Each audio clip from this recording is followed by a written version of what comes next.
Hello team, welcome to another ATP Geopolitics video with myself, Jonathan M.S. Pierce. This is a Ukraine war news update concerning all the peace negotiations that have been taking place over the last 24, 48 hours. I've got an awful lot to get through. I've got so much content to throw out to you over the next, well, really, I'd love to say 5 hours, but I've got to go to cinema and watch The Running Man with the missus. So it's going to have to be this, and I might do a late night geopolitical live stream, but it just depends. Anyway, my goodness, right, so much has been going on. Essentially, the US have proposed a peace plan to Ukraine. Ukraine have adapted it, sent it back to the Americans, but what the Americans have dictated initially to the Ukrainians seem to be incredibly controversial. We're going to look at all of this and see where we end up now. In the meantime, if you haven't already, and thanks to those who have, please remember to like, subscribe, and share. It makes a difference to keep up to date by subscribing. Right, let's get into the details of the peace negotiations. Or peace, I don't know, diktats. Right, we have US President Trump, and I'm just going to speak his words here.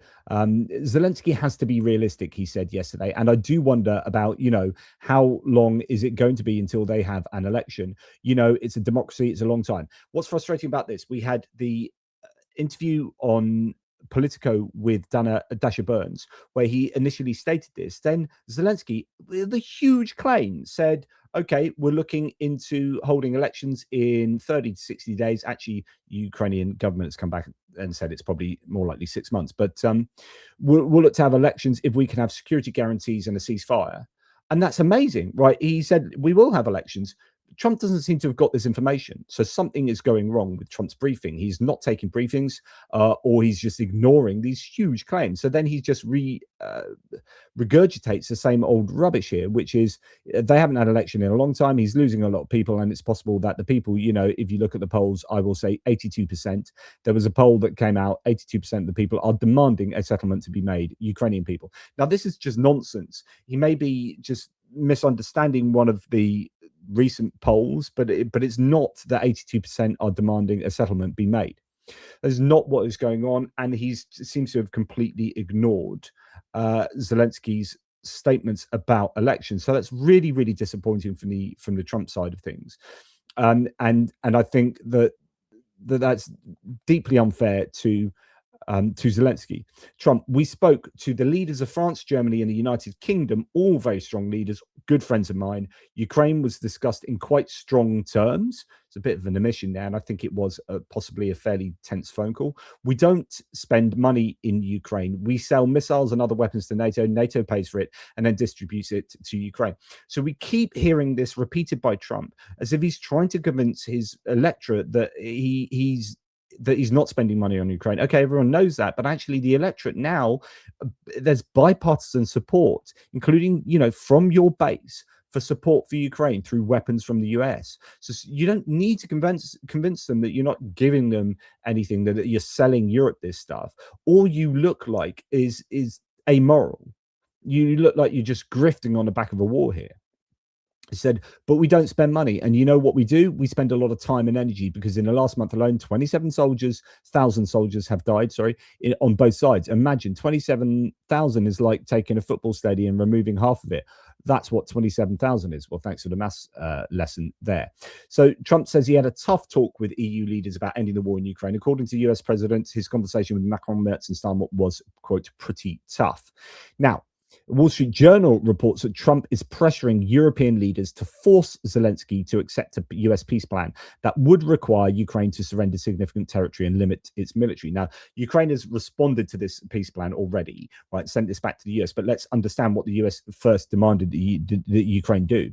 So during a tense phone call with the leaders of Germany, France, and the UK, Trump repeated his criticism of Zelensky for failing to respond adequately to the previous US proposal and made it clear he has no intention of revising it. So this is the idea that this is what it is. You can send it back to us. We ain't looking at it. You shouldn't be revising it. Of course, there is no such approach to Putin. So Trump puts Putin under no pressure and puts Zelensky under all the pressure. So the Trump peace plan is essentially terrible. It's terrible, terrible, terrible.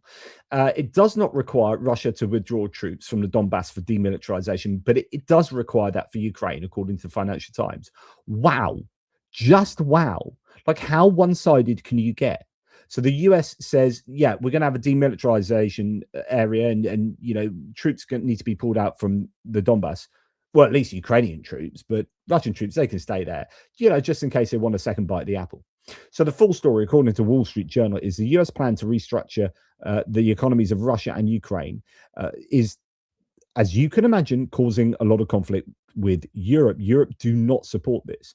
So the documents detail plans by American financial companies, surprise, surprise, and other entities to use the $200 billion in frozen Russian assets for projects in Ukraine. So those are frozen Russian assets in Europe that Belgium doesn't want to give up, but those are Euroclear, European jurisdiction assets that the US wants American financial companies to essentially take control of and use to invest in projects in Ukraine.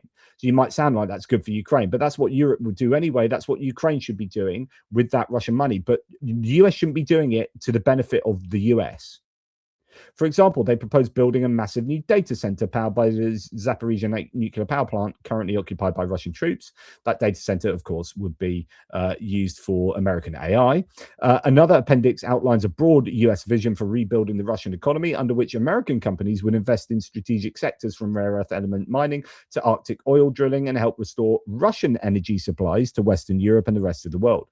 After reading the documents, some European officials said they were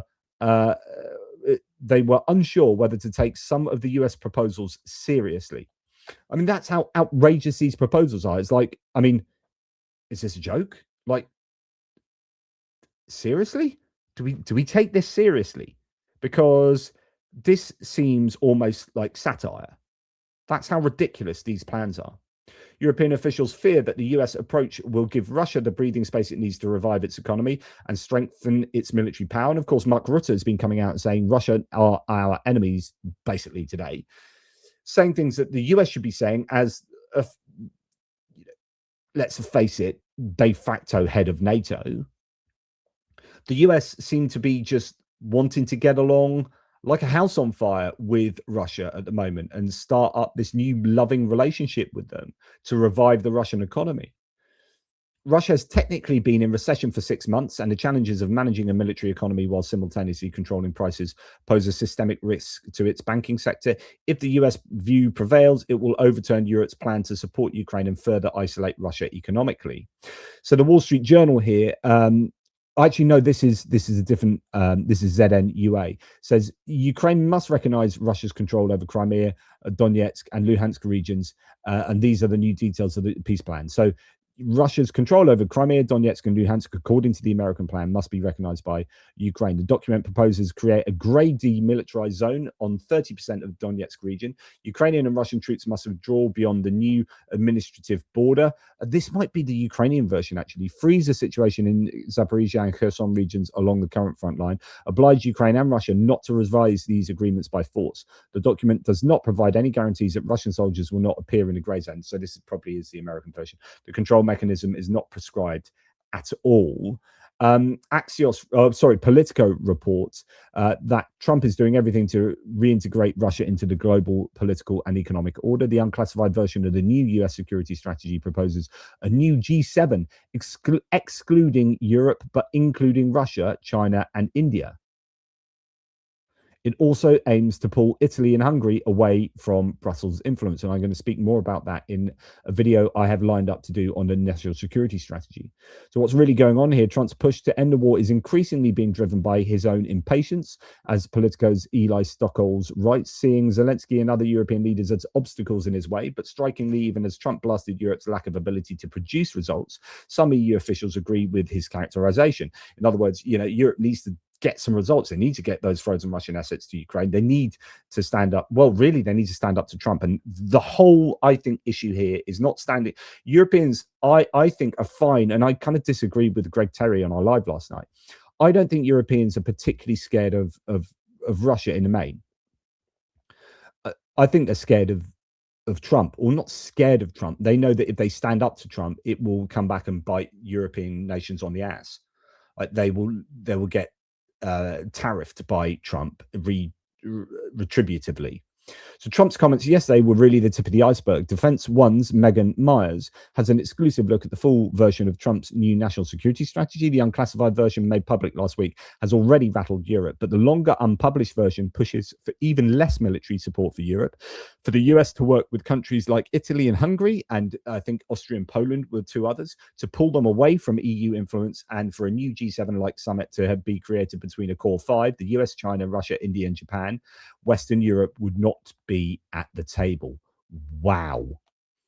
So Trump's new peace plan, as a repackaged version of the old 28-point proposal, says Nell reports, it favors Russia, proposes for freezing front lines, blocks NATO membership, and hands control of Ukraine's recovery and resources to the US.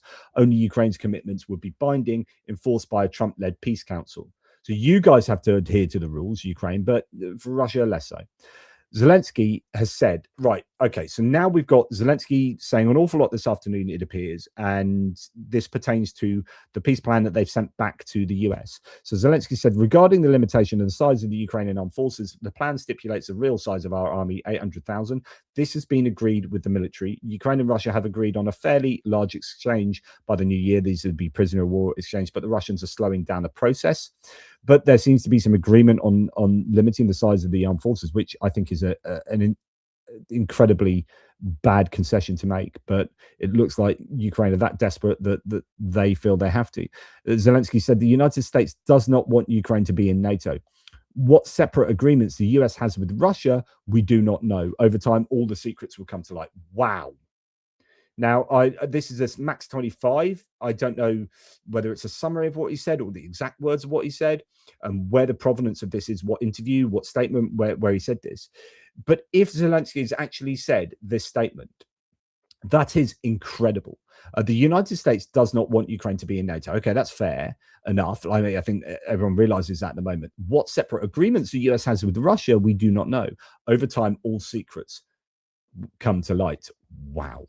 In addition to the issue of Donetsk region, says Zelensky, the document proposed a withdrawal of Russians from the occupied parts of Kharkiv, Sumy, and Dnipropetrovsk regions, Kherson and Zaporizhia. We stand where we stand, says Zelensky. So in other words, like, if you are, we need to argue about Donetsk, but you need to get the hell out of Kherson, Zaporizhia, Dnipropetrovsk, Sumy, and Kharkiv.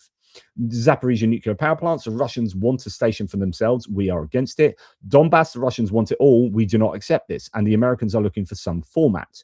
The peace plan, the version we handed over to the US yesterday, is not the final plan. It's a set of documents and may not have yet been finalized. About the 20 points, there are positions on which we still have questions, in particular, the issue of territories. Is there a deadline from the US? There was no ultimatum. There were no ultimatum dates. I think they really wanted to have a full understanding of where we are with this agreement by Christmas.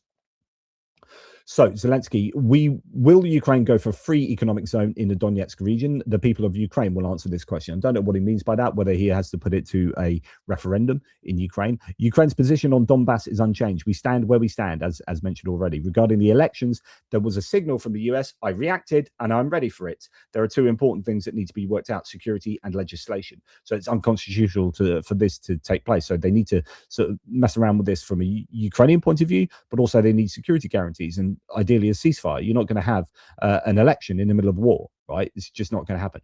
Anyway, Shanaka Anselm Pereira here has his opinion on, what has taken place. He's an author and independent analyst here on geopolitics and money and whatnot. The great asset heist. While you were sleeping, the economic map of Europe was being redrawn in Miami. That was where Kirill Dmitriev was meeting with Steve Witkoff and Jared Kushner. Not Brussels, not Geneva, Miami.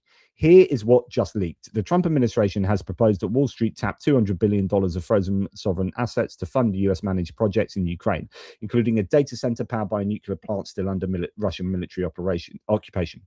Read that again. American firms would invest in Russian Arctic oil drilling and rare earth extraction. Russian energy flows to Europe would be restored, even though, at the moment, the US is attacking Europe for still buying Russian oil and gas, yet giving an exemption to Hungary and Slovakia, and then planning to turn their taps back on straight away.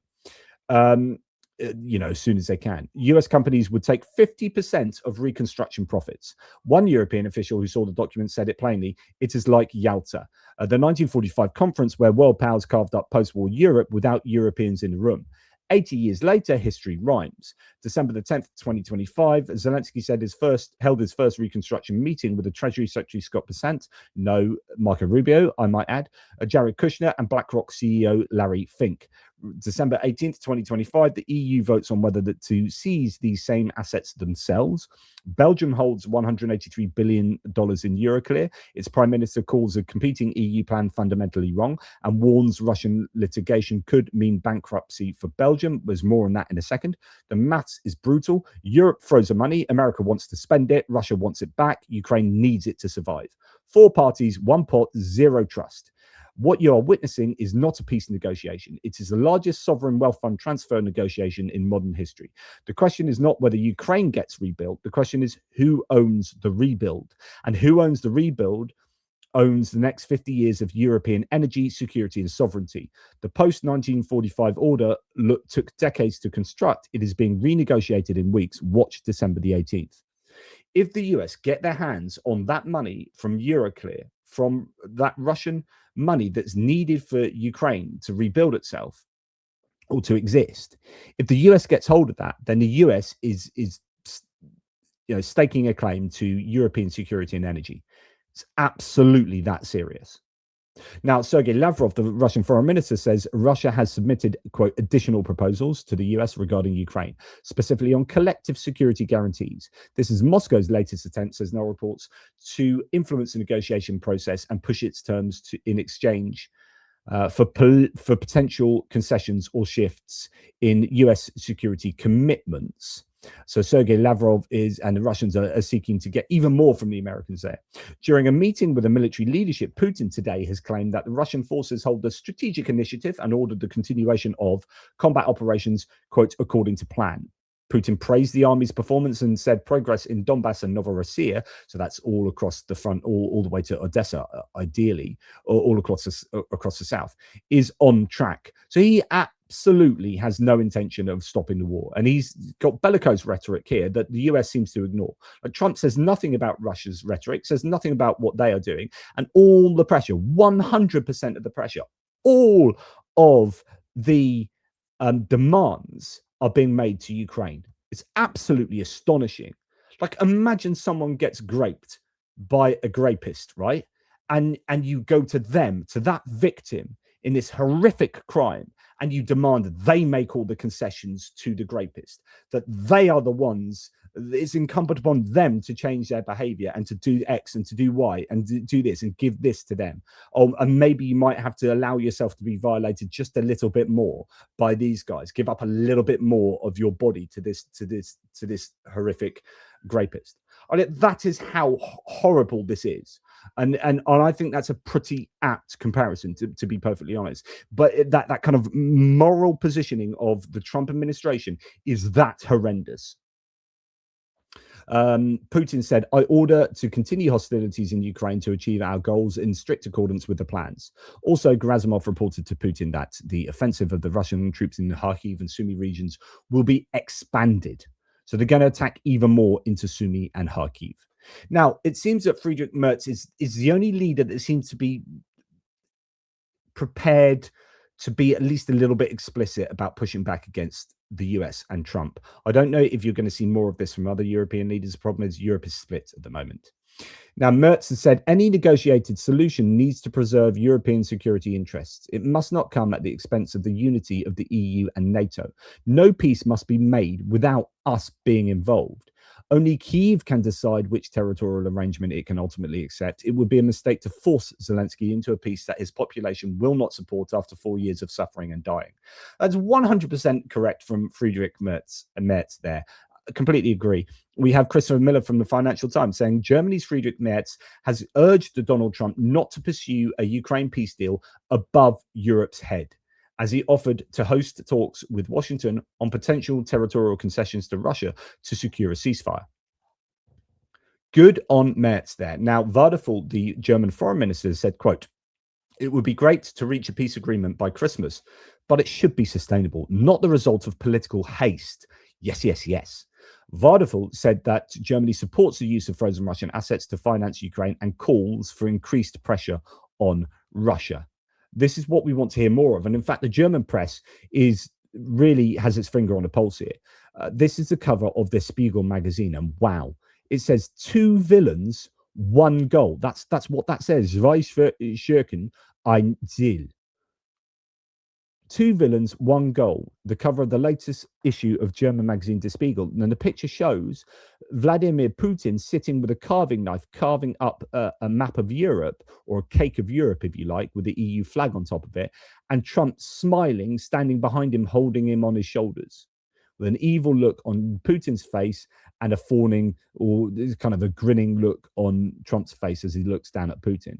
These two are in it together. They are essentially 2 evil villains with 1 goal of carving up Europe. How many times have I told you that both Trump and JD Vance and that kind of isolationist, although also imperialist wing, they want to isolate themselves from global internationalism and globalism and free trade, put barriers up to trade, put barriers up to freedom of movement into the country, or immigration into the country.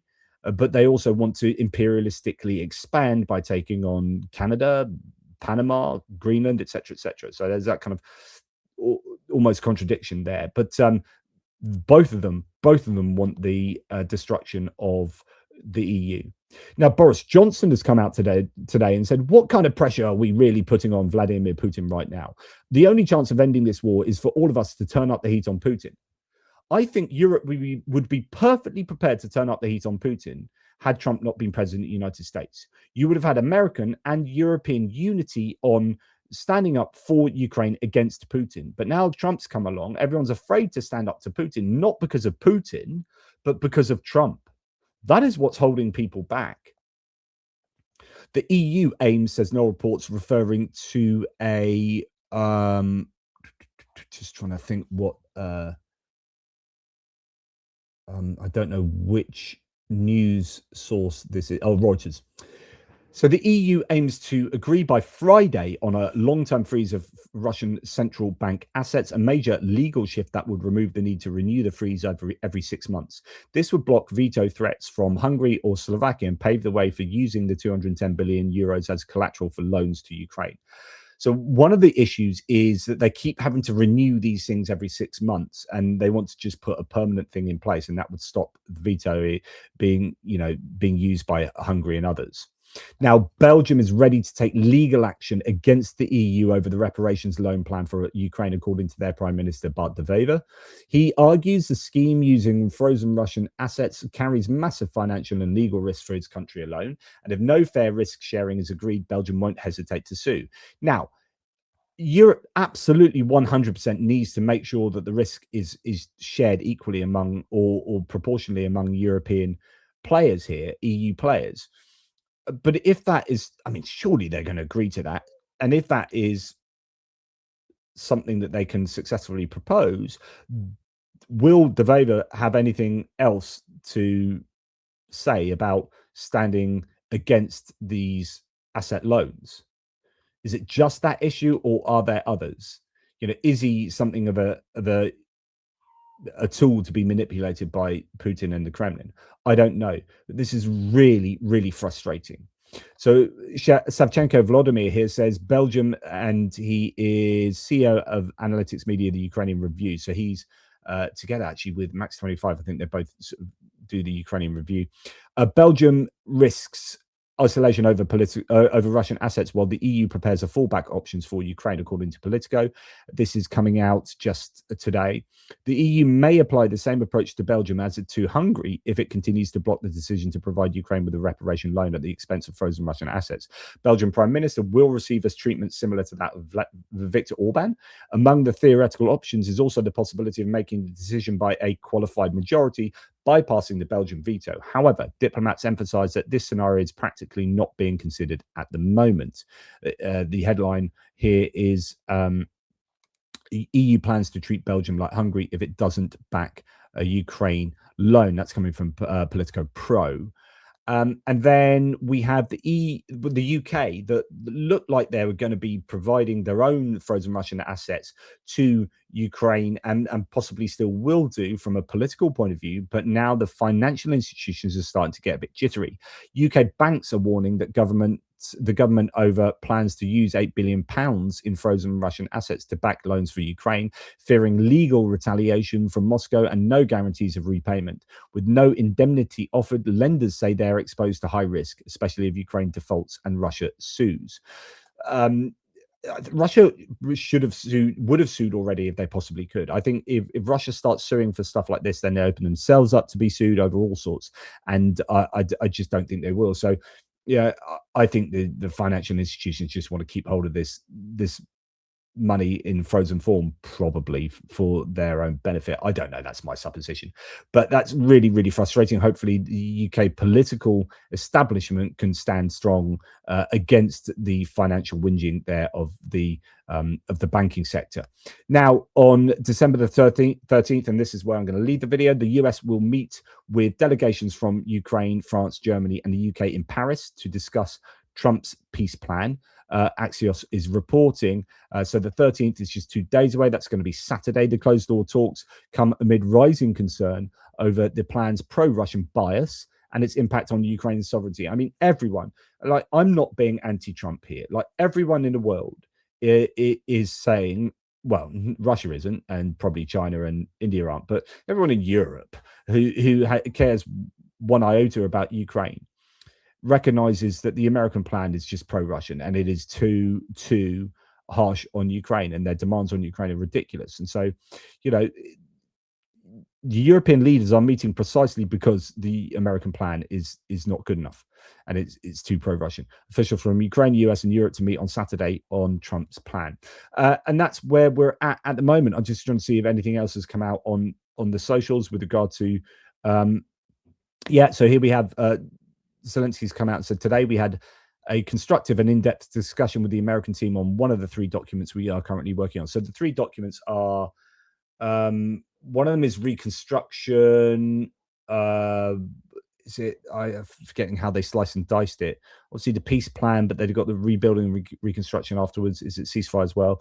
We've already got the negative experience of the Budapest memorandum. It is essential that this document on security guarantees, so security guarantees, peace plan, security guarantees, and then reconstruction, provides concrete answers what action partners will take if Russia decides to launch its aggression again. The teams will work actively to ensure that in the near future there will be a clear understanding of the security guarantees. I mean, this needs to be really the first thing that is sorted out. Security guarantees. There's no point talking about a ceasefire until you can sort out security guarantees that mean that if we do have a ceasefire and we do all the peace plans and everything and come to these arrangements, that Russia won't just like break it in 6 months' time and attack us again. So the first thing we need to sort out are security guarantees. So that sounds absolutely sensible to me. Anyway, there we go. Belgium's PM says Ukrainian victory is a fairy tale. Belgium may now block the EU plan to use frozen Russian assets. I don't think that's anything new there from the Euromaidan press, but they're reporting on that again. Anyway, there you go. That's all I have to say with regard to the peace negotiations at the moment. That's where we are at. Again, it's the Trump administration really pivoting in line with their national security strategy to try and force a peace plan onto the Ukrainians that is massively to the benefit of Russia, and it's whether Europe and Ukraine can get the US to agree that's just unreasonable and change the principles of the peace plan, or whether, as the US possibly has indicated, that Trump doesn't want to revise it again, whether the US is just going to be intransigent. And if they are, then you are stuck with the peace plan just being a pro-Russian peace plan. And, you know, Ukraine is simply not going to sign up to that. And that Russia kind of know that, and they're fine with that because they want to grind on in the war and take more territory. So anyway, that's where we're at. Thank you for watching. Take care. And I will speak to you soon after my little trip to the cinema to see The Running Man. Looking forward to it. Good bit of Edgar Wright. Anyway, toodle pips.